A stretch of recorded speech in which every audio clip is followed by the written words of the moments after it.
Hop, hop, hop, hop, hop, hop, blablabla, bam. Bonjour à tous. On se retrouve dans la voiture. Comment ça va la voiture? On va faire une petite démo VR.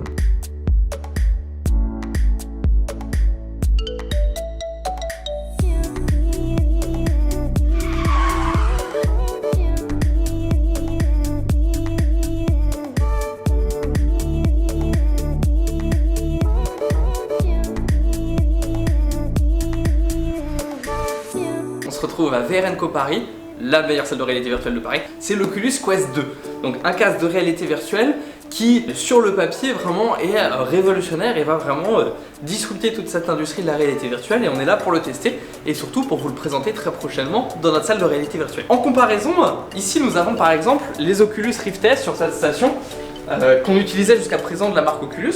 Si on compare la boîte, déjà on voit que l'Oculus Rift S, la boîte est beaucoup plus grande. Ce que Mark Zuckerberg a dit dans de nombreuses interviews, ce qui est important, c'est que le casque soit très léger.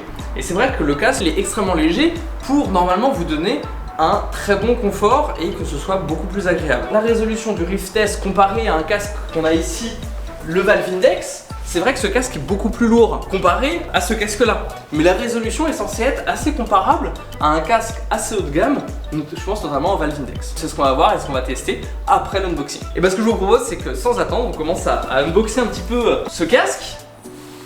Le packaging, petit logo Oculus. Là. C'est beau, hein.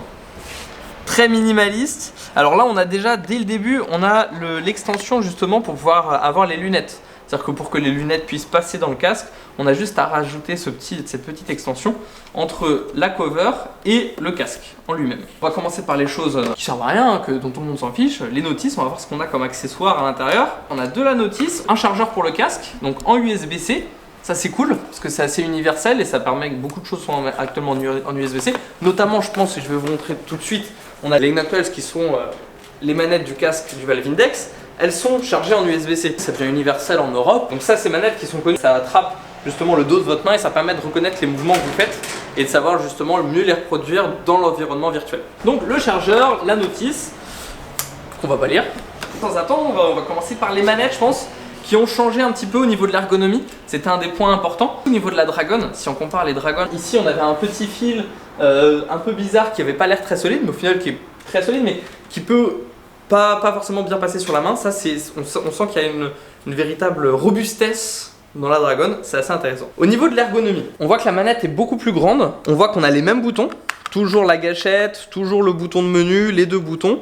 En plus, on a le pad qui n'était pas là avant, mais qui était là sur les manettes d'Index ou les manettes HTC. À voir ce que ça va permettre en réalité virtuelle. Et on a toujours du coup pour ce casque qui n'ont pas de capteur, les MK1 et les MK2 de Oculus qui avaient des capteurs à l'époque. La boucle pour capter justement en gyroscope, la boucle elle passait par en dessous, puisque justement il y avait des capteurs qui permettaient de le capter.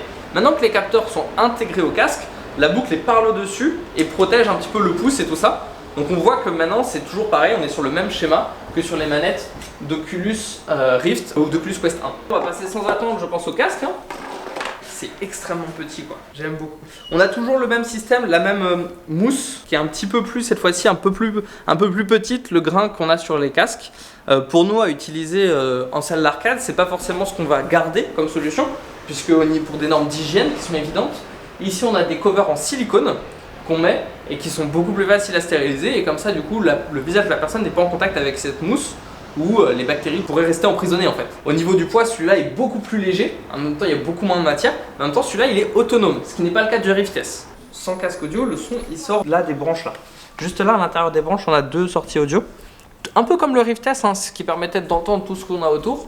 Donc l'idée c'est que si jamais on fait une expérience comme ça, casually playing VR, on a juste à avoir ça, ça suffit, on n'a pas besoin d'être un casque audio. Si on veut vraiment l'immersion totale, se sentir intégré et tout ça, bah là on peut brancher un petit casque audio, comme on utilise ici, hein. C'est ce qu'on utilise, hein.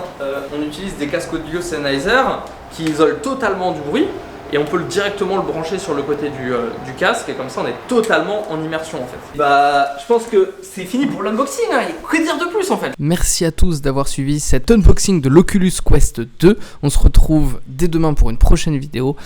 Pour des raisons de flemme, l'outro n'a pas été filmé et a été enregistré en double ASMR.